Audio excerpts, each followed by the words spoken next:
Krishna Hare Hare Hare Rama Rama Rama Hare Hare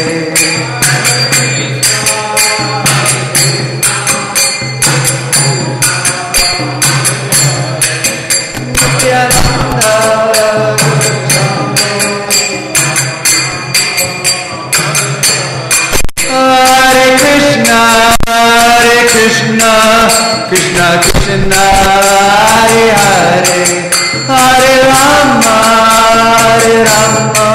Rama Rama Hare Hare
Jaya Radha Madhava Kunda Vihari Radha Madhava Kunda Vihari Jaya Gopi Jana Vallabha Girivaradha Jaya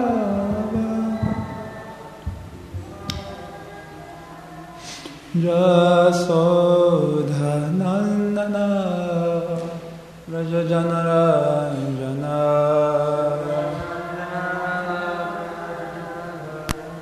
Jamunatira Vanachari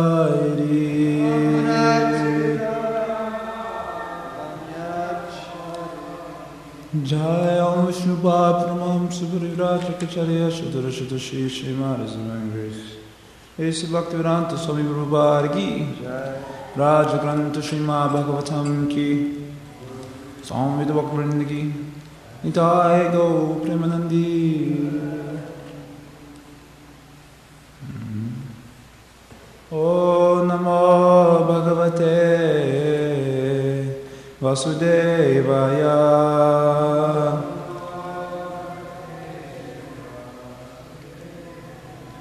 O Namo Bhagavate Vasudevaya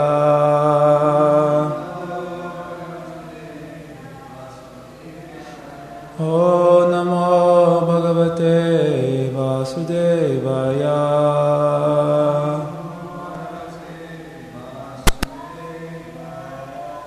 Patim Paramadharmagyam Vaidarbhi Malayadvajam Premna Paryachare Ditva Bhogansa Patidevata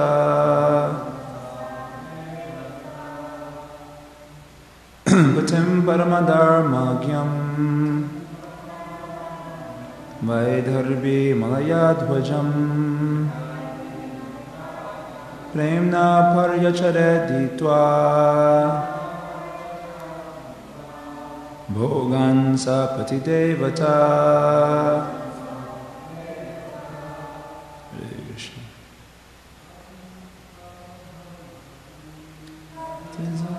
Dharmakyam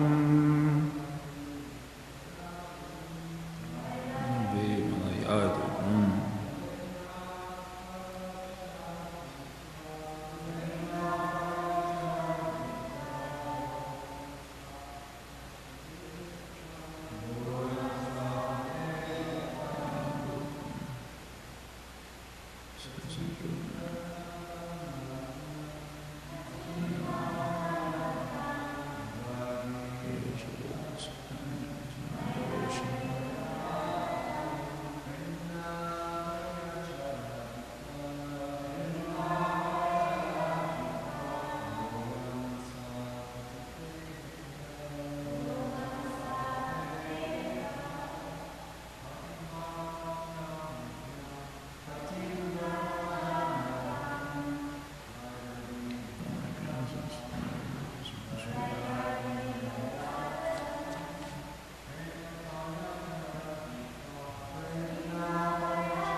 Mothers,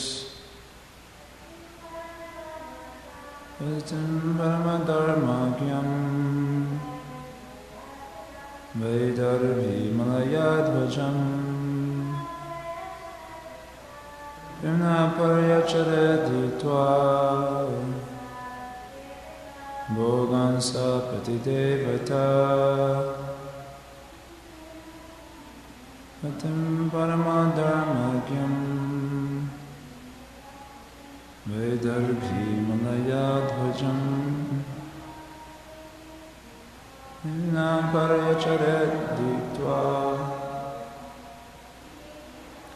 Bhogansa Patidevata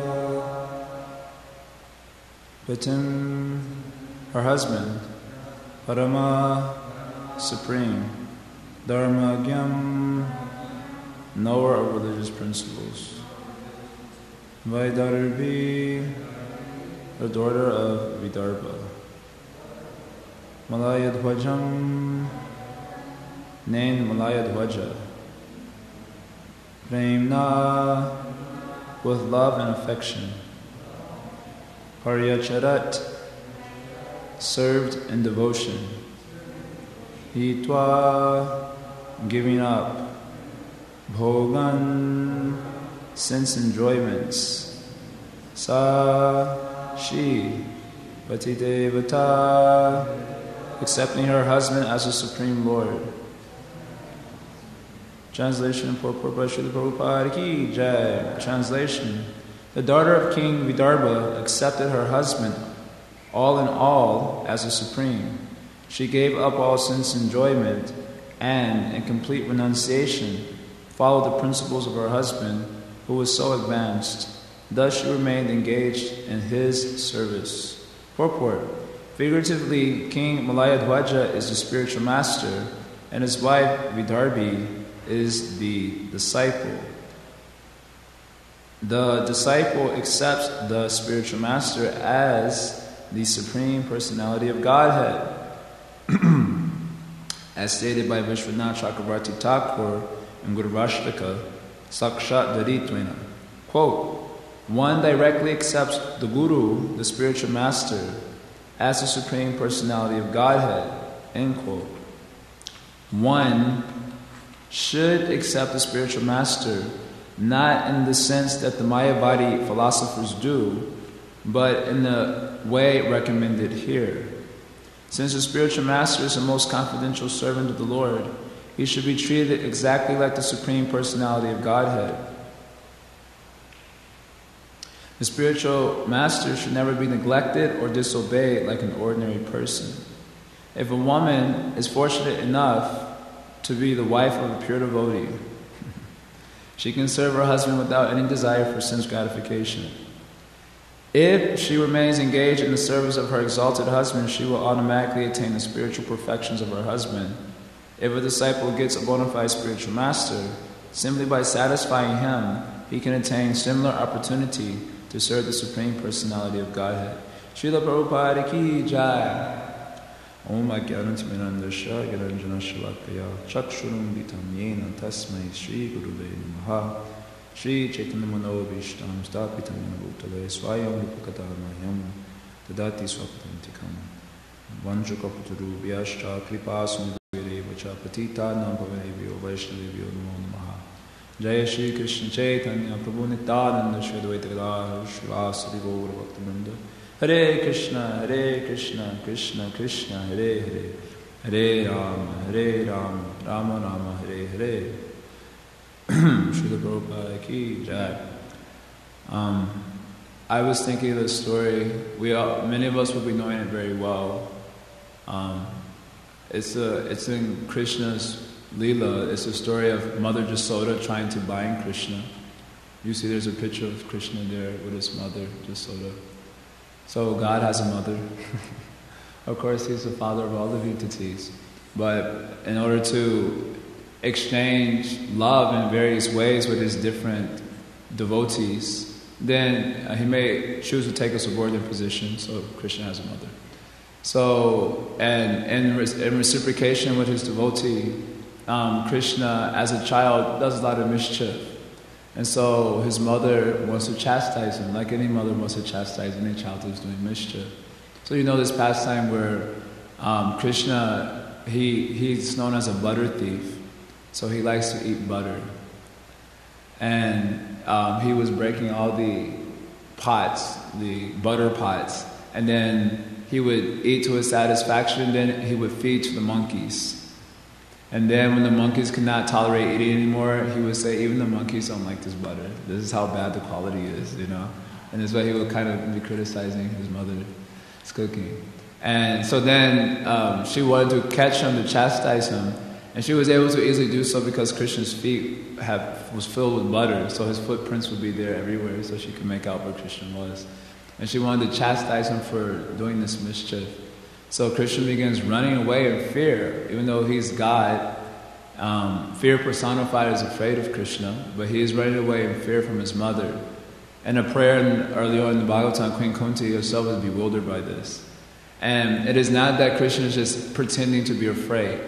Because if Krishna was just pretending to be afraid, then that would not bewilder Queen Kunti. Because she would know, Krishna is just pretending, it's all just a drama. But what's bewildering Queen Kunti is the fact that Krishna is actually afraid. That's what's bewildering her. How can Krishna, who is the bane of fear personified, be running away in fear of Mother Jasoda. She's just some lady, apparently so. And so the yogis, they are very much deeply meditating, trying to capture Krishna within their mind, but they're not able to catch Krishna because he's too quick. But Mother Jasoda was able to outrun Krishna.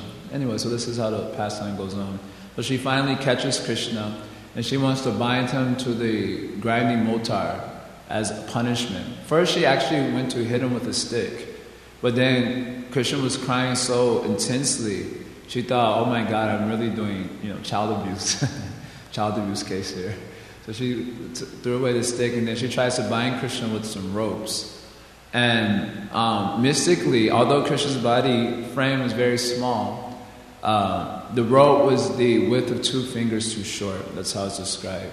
So then she got some other rope, and then combined that rope with the rope she already had. So the rope is much, much longer than it was before. And she went to bind Krishna with that rope, and the rope was still the width of 2 fingers too short. So that was like, it's bewildering. So then she called all her gopi friends to come bring all their rope from their houses. So many gopi friends of hers, they all brought rope from their houses, and they all combined the rope together. So the rope was stretching, who knows how many yojanas. Big, long stretch, the rope was stretching. And then they tried to bind Krishna, and the rope was still the width of 2 fingers too short. So it was very bewildering. So it's described there, we were hearing, last year we were hearing about this pastime, and we were hearing that it is described by Vishwanath Chakravarti Thakur. We're also hearing about him here. How Krishna has unlimited potencies, power. God is not an impotent God. He's full of various potencies. Parasya Shakti Daiva Shriyate Swabhaviki Jnana Balakriyacha. So he has unlimited potencies, and one of his potencies is called the Vibhuti Shakti, which means a Shakti of like opulence.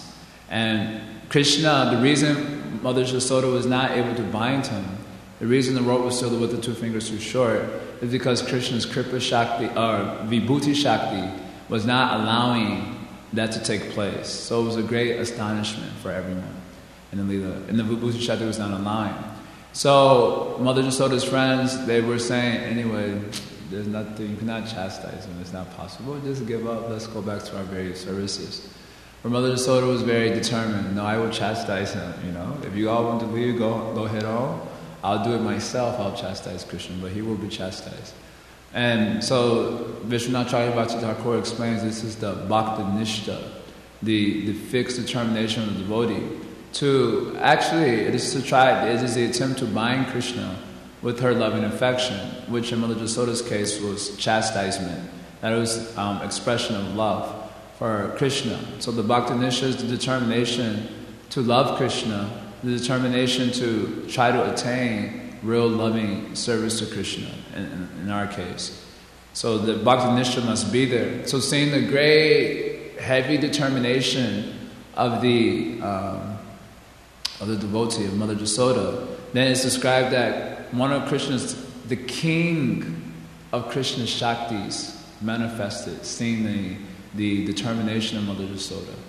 The king of all, so Krishna has unlimited Shaktis, but it's that the king of all those potencies manifested, seeing the determination of Mother Jasoda. And the king, just like when the king enters into the room, everyone bows their head, right? That's what it means. When the king walks in, everyone offers obeisances. So when the king of Krishna's Shaktis appear, all Krishna's other Shaktis bow down. So when the king of those Shaktis, Vishwanath Chakravarti Thakur explains, is Krishna's Kripa Shakti, his Shakti of mercy, is the king of all Krishna's Shaktis. When that Shakti appears, all the other Shaktis offer their obeisances. So the Vibhuti Shakti, which was not allowing Mother Jasoda to bind Krishna, when the king appeared on the horizon, then that Vibhuti Shakti also offered her obeisances, his obeisances, her obeisance. Shakti is usually feminine. And then when the mercy Shakti took the scene, then Mother Jasoda was able to easily bind Krishna. So there's a very nice, beautiful purport of Vishwanath Chakravarti Thakur. So then the conclusion is that it's a combination of the devotee's determination to attain the lotus feet of Krishna, and also Krishna's Kripa Shakti has to help. Otherwise, we will not be able to attain vision of the Lord. So when that Kripa Shakti in the material world, when the Kripa Shakti becomes embodied, then that is called Guru, spiritual master. When the Kripa Shakti takes on a form in the material world, that is called as the spiritual master. The king of all Shaktis, when it appears in the material world, that embodied, then that is called Guru. Guru Rupe Krishnera Kripa Bhaktagane.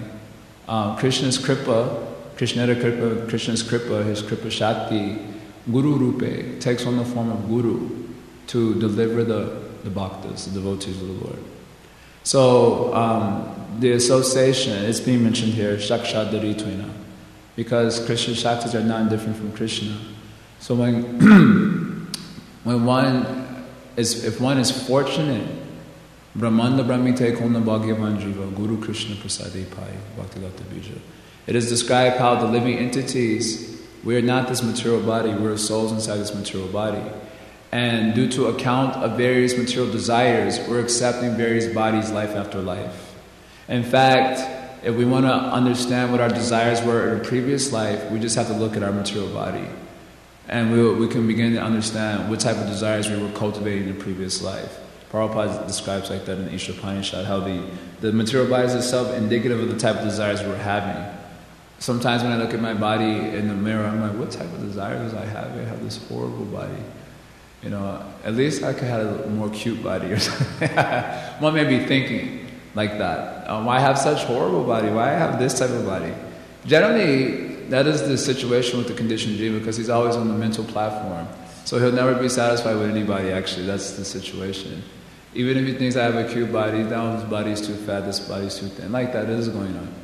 So, Brahmanda Brahmite. Brahmite means we're traveling throughout the universe from one body to another body, from one, I just often describe like this, from one girlfriend to another, one boyfriend to another, one guru to another, one yatra to another. Chicago yatra is not so good. I used to go to this yatra. Or I go to this yatra, go to that yatra. No yatra would be good enough for you. Like this is going on. So I'll go to Vrindavan, because in Vrindavan I'll really make spiritual investment. And then in Vrindavan you see all the things that are going on there. I'll go to Mayapur. Lord Chaitanya is very merciful of mine.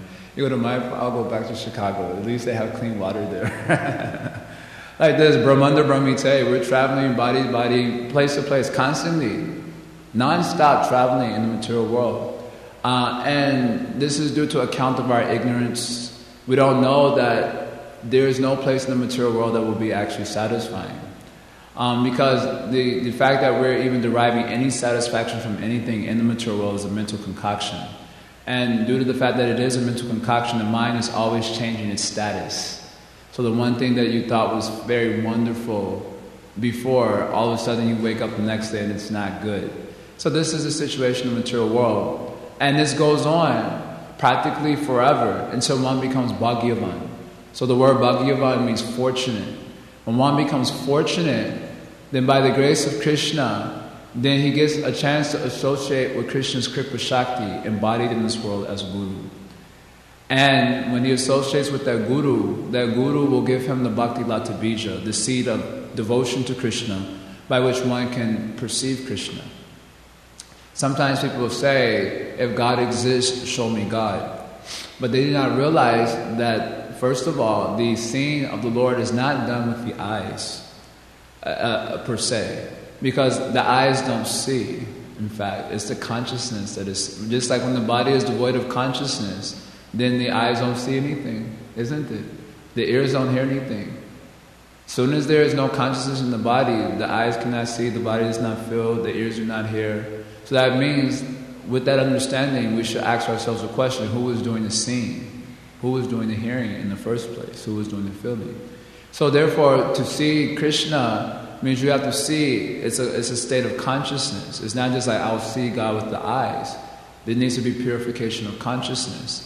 So the process that purifies the consciousness is called bhakti, devotional service to God. And when, to the degree we're performing that devotional service, to that degree our consciousness is actually purified, by which we can actually see the Lord.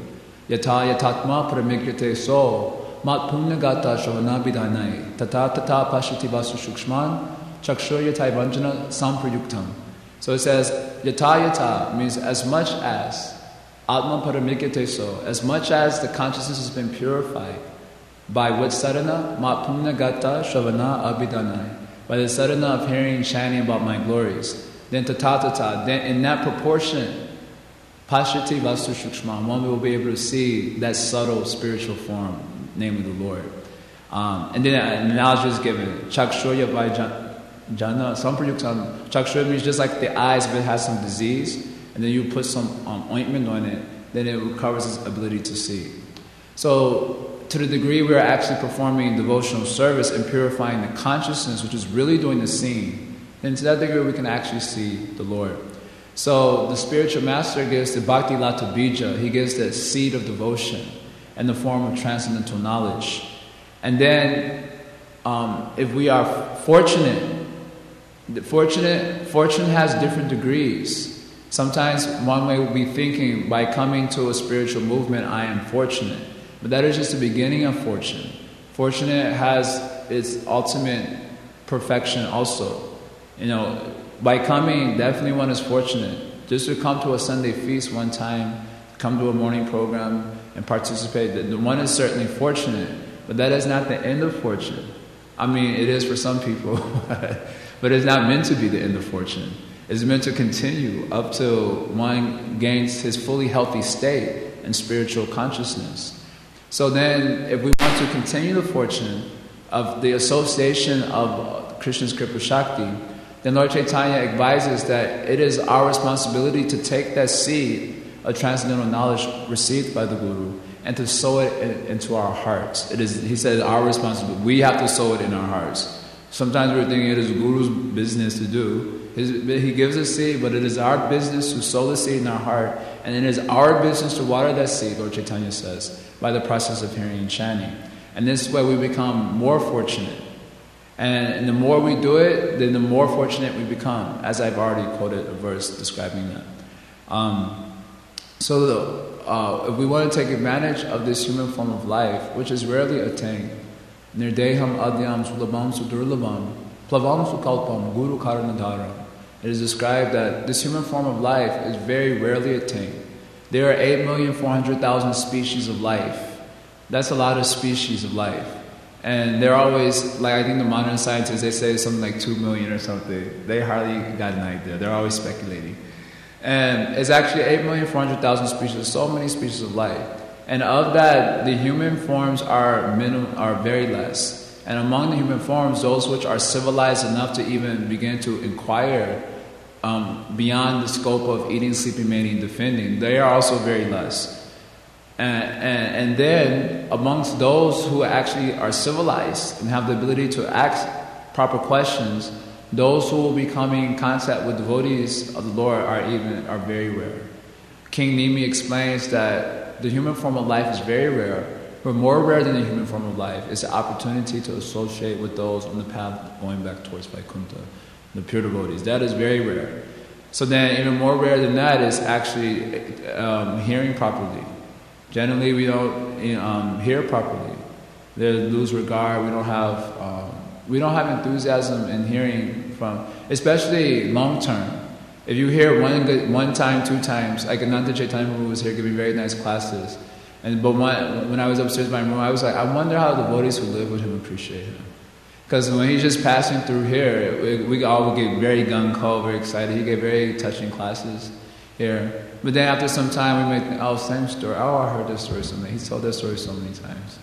I wonder if he's got any new nectar like that. So when it is the long term situation is going to really tell, which will give you the real flavor of the place. If you're just passing through, like someone may be passing through Chicago and our Sunday Feast program, and they will really appreciate Chicago. So nice programs going on.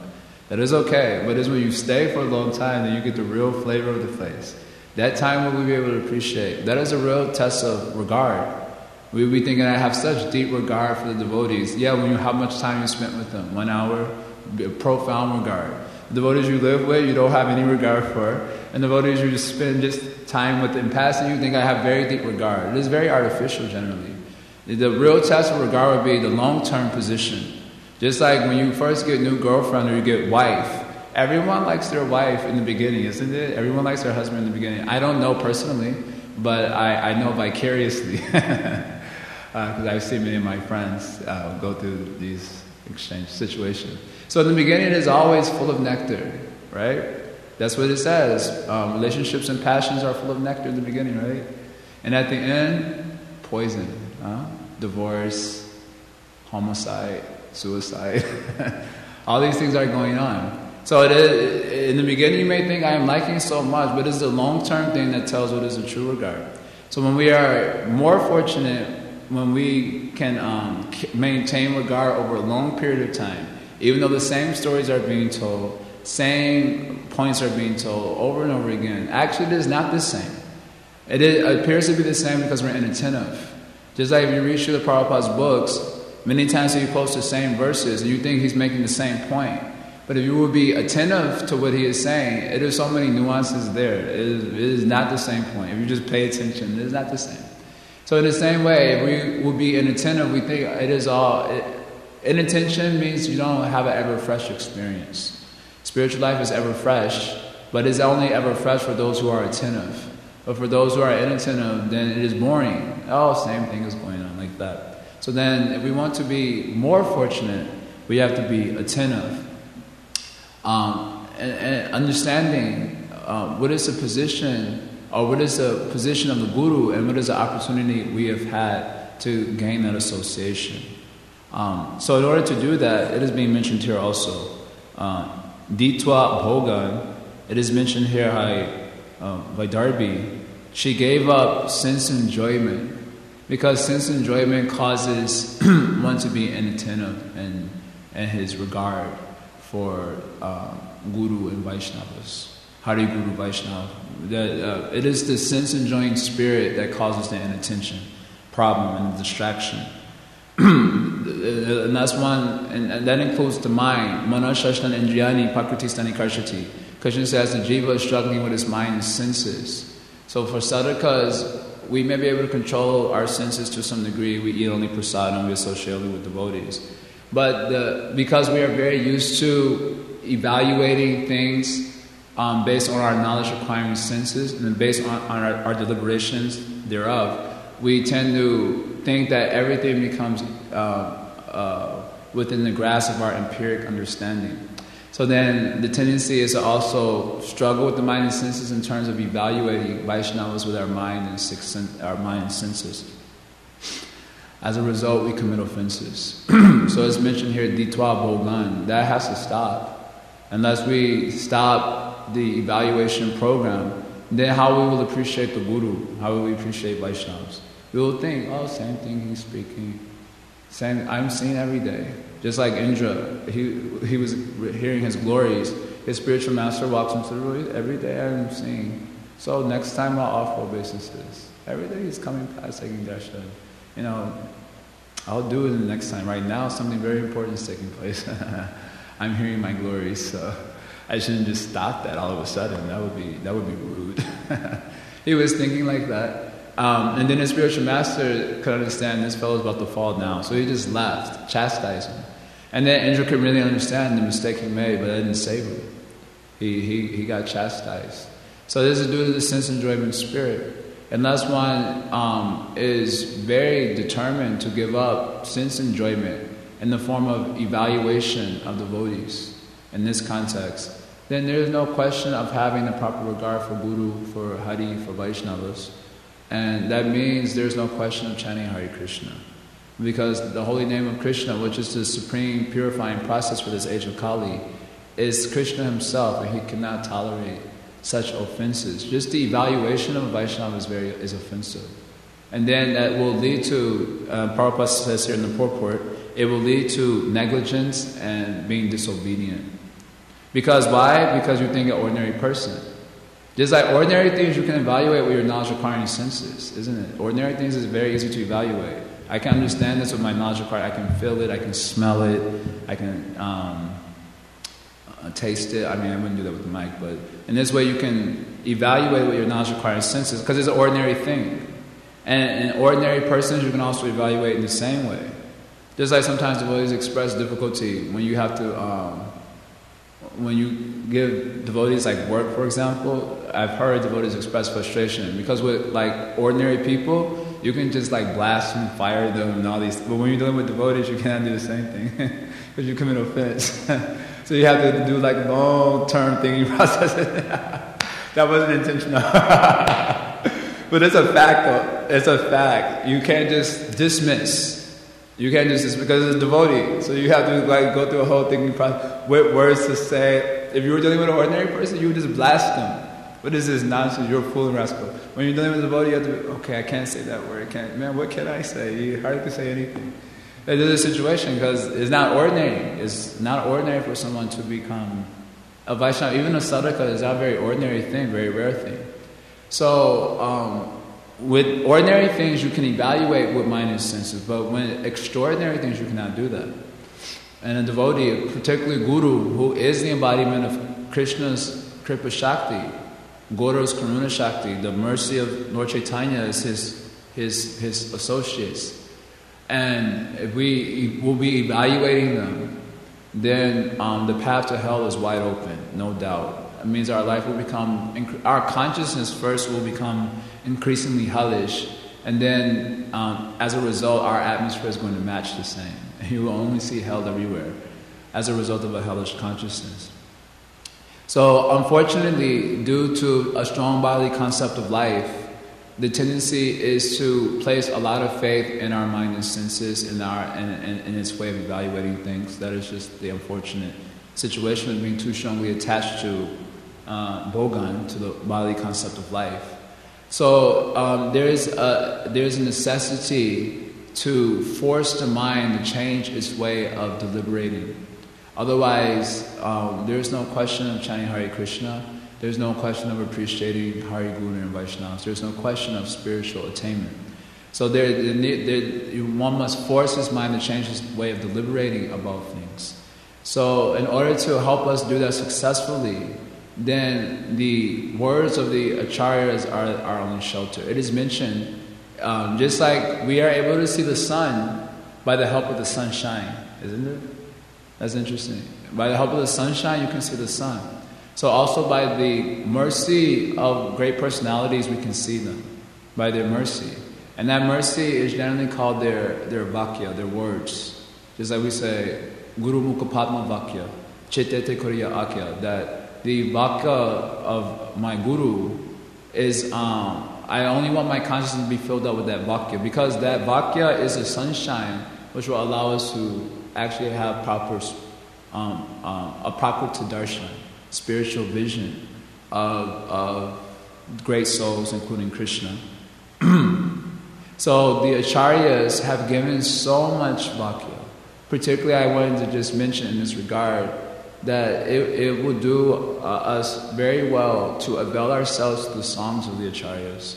Of course, we don't sing so much, I don't personally like to sing the bhajans in public arena because I feel that one thing it's too much like concentration involved with playing all these things. That's one reason I don't feel like I can be very devotional in a public arena.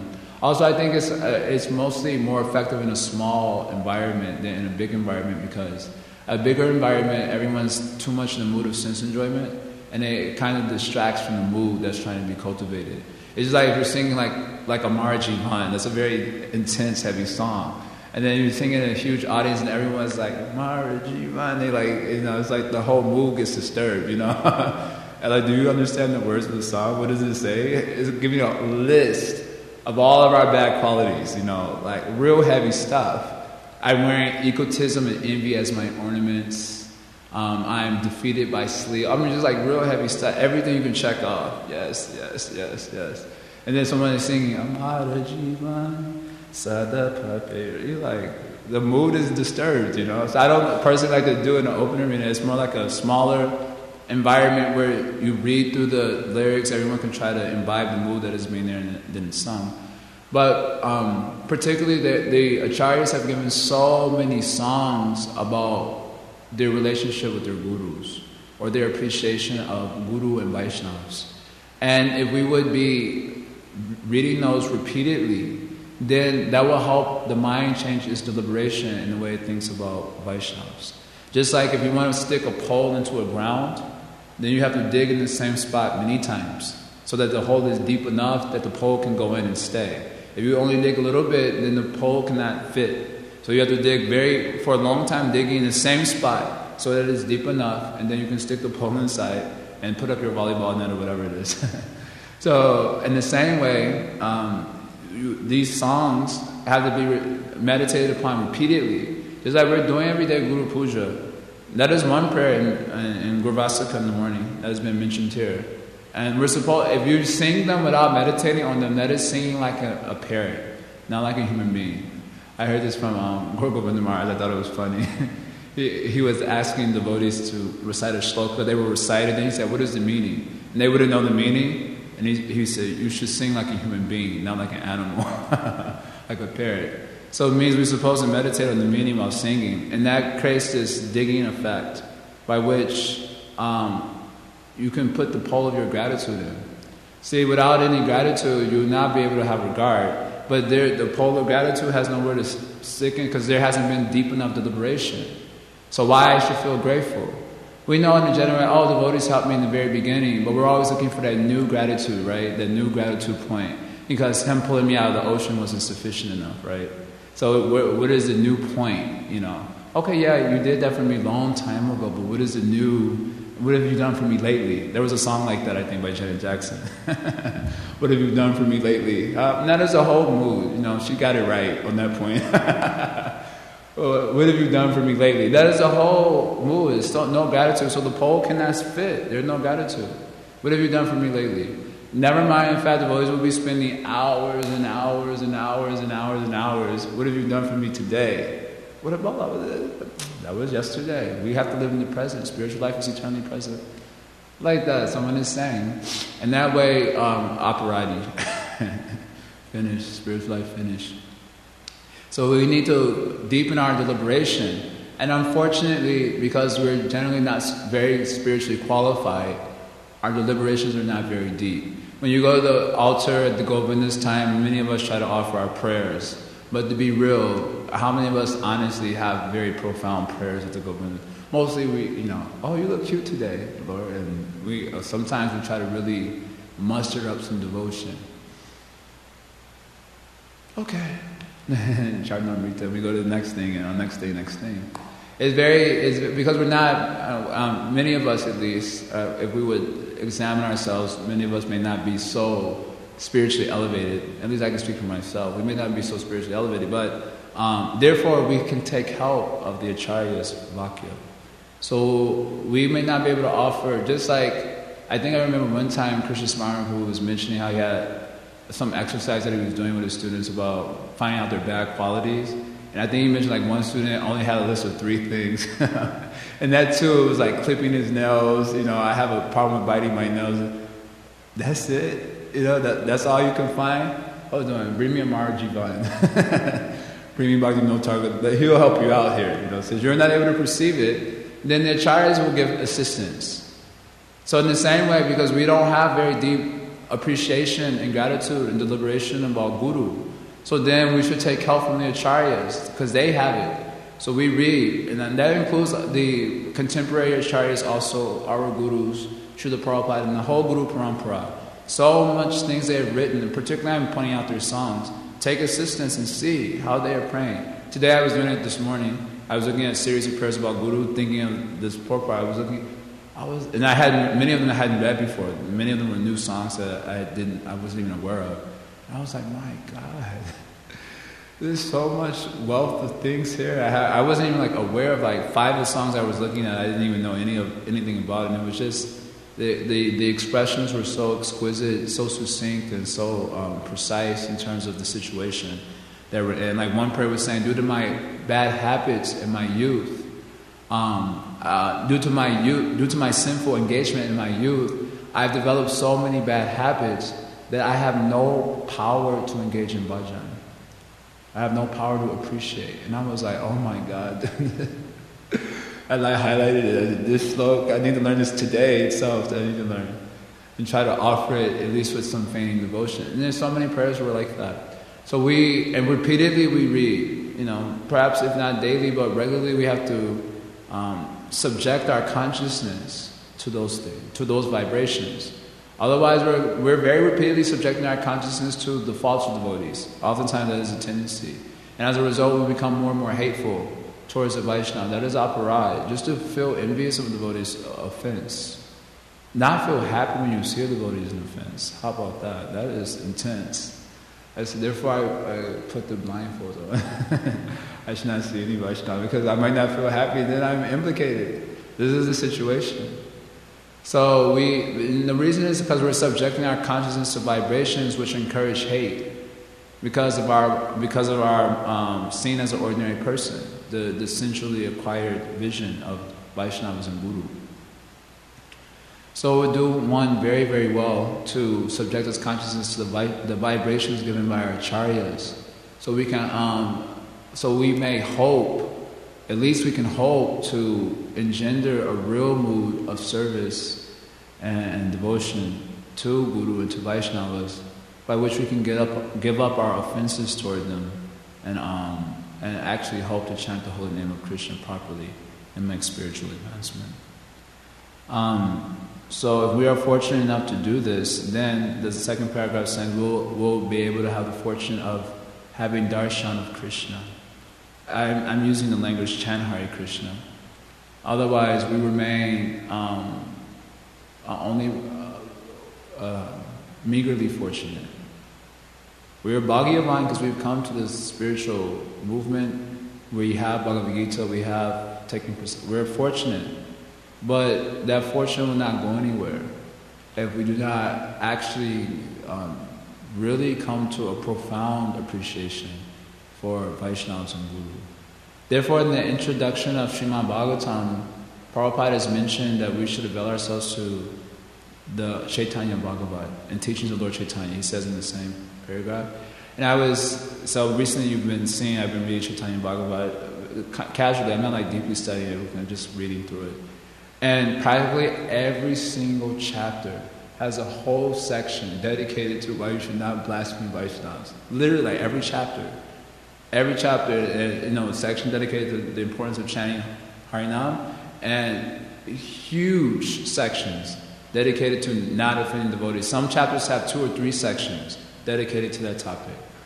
And the one I was reading yesterday, Lord Chaitanya was saying, anyone who worships me but does not appreciate my servant, offends him, blasphemes him, then I consider that worshipper to be cutting my body into pieces. I was like, how many times may we blaspheme? Lord Chaitanya was saying like that. And then he went on to say that if he is such an offender of my servant, if he chants my wish-fulfilling holy name, Nama Kalpataru, my wish-fulfilling holy name, then that chanting of Harinam will be the cause of his destruction in spiritual life. Maru said like that. And then he went on to say that if one can chant Harinam and give up blasphemy, that is a real principle of religion. And then he went on to say that if he gives up blasphemy of Vaishnavas and he chants one holy name, I will certainly deliver him back home, back to Godhead. Maru, I was reading that yesterday. And then it's like whole sections like this. This is one of the sections that I recently read. So then I was appreciating that Prabhupada's instruction to that is so we could subject ourselves to that message, digging the hole in the ground. So we can put the pole of real gratitude, and then we can really chant Hare Krishna. Otherwise, it would be very hard. The only reason one will not be advancing so much in spiritual life is due to aparads. The sinful activity does not have the power to stop spiritual life. Because it's a very significant thing, actually, sinful activity. That doesn't mean go and break the 4 regulative principles. But sinful life is not very powerful. It's compared to dust. So even if dust piles up for 20 years, you can easily wipe it away. But an offense is compared to a thunderbolt striking a rock. So that's pretty intense. Very hard to wipe that away. Thunderbolt strikes a rock. What to do, finish. So generally, the only thing that can stop a person's progress is this aparadam. And that too, the most difficult to avoid generally is the Vaishnava aparad, because of interacting with Vaishnavas on the platform of the body. That means seeing them with mind and senses. So it's very hard to avoid that. And as a result, many of us will be struggling in our progressive march forward towards the lotus feet of Krishna. So that will be my discussion for today. Thank you very much. Is anyone wants to ask anything? I have about 5 minutes because I have to go and pick up Prabhuji.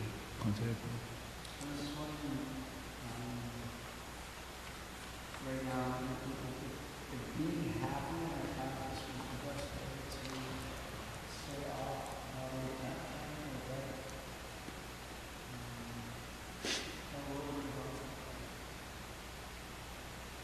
because I was thinking that Okay. it seems like one of the elements of it you're not happy with yourself. No, why not? That makes sense. Why wouldn't a person be happy? Generally, it's due to uncontrolled mind. One is unhappy usually due to an uncontrolled mind. Just like it's mentioned that in austerity, the mind is one has to learn how to be satisfied.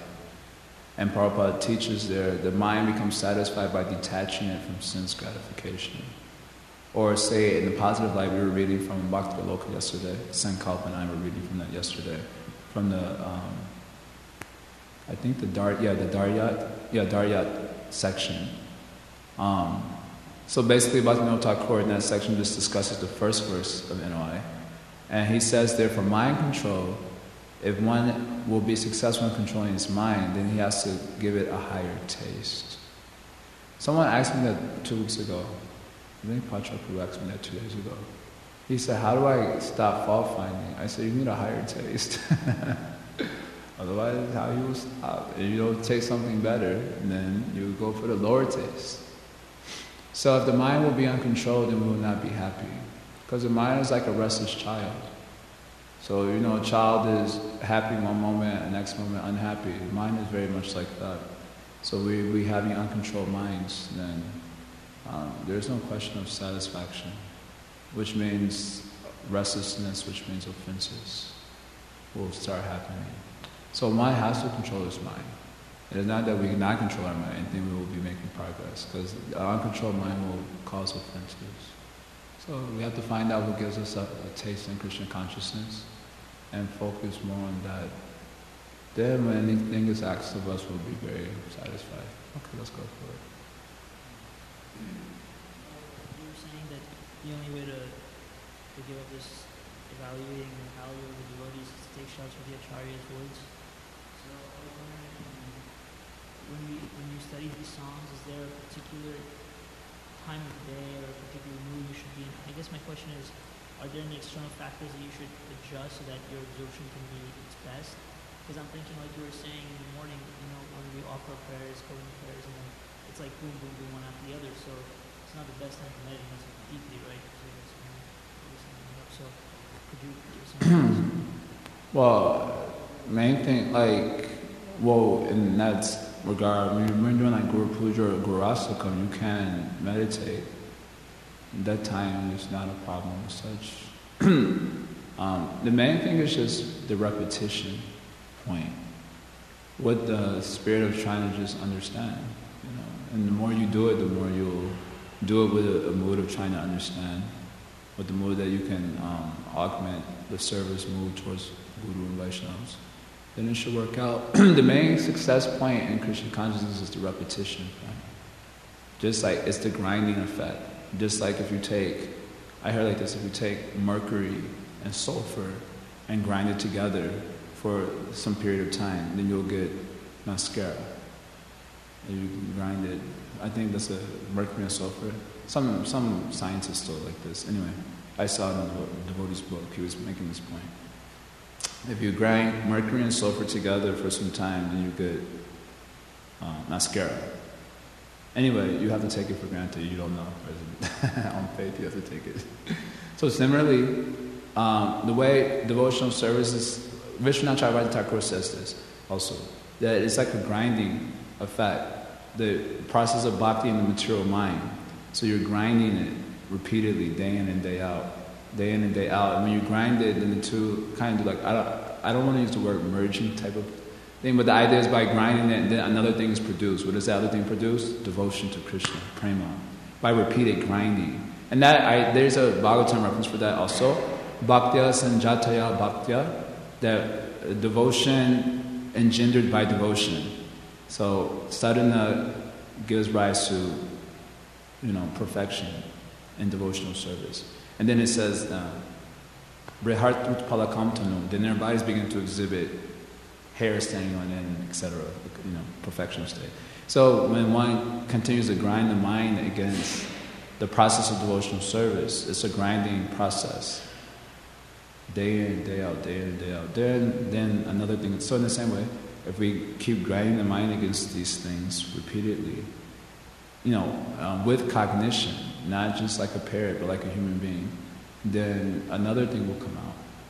The result of, we would hope, the genuine appreciation of Hari Guru Vaishnavas. Okay, yes.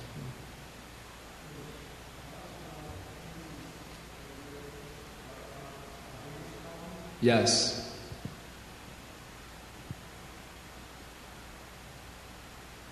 Are there any other questions? Okay. Thank you very much. Srila Prabhupada ki jai.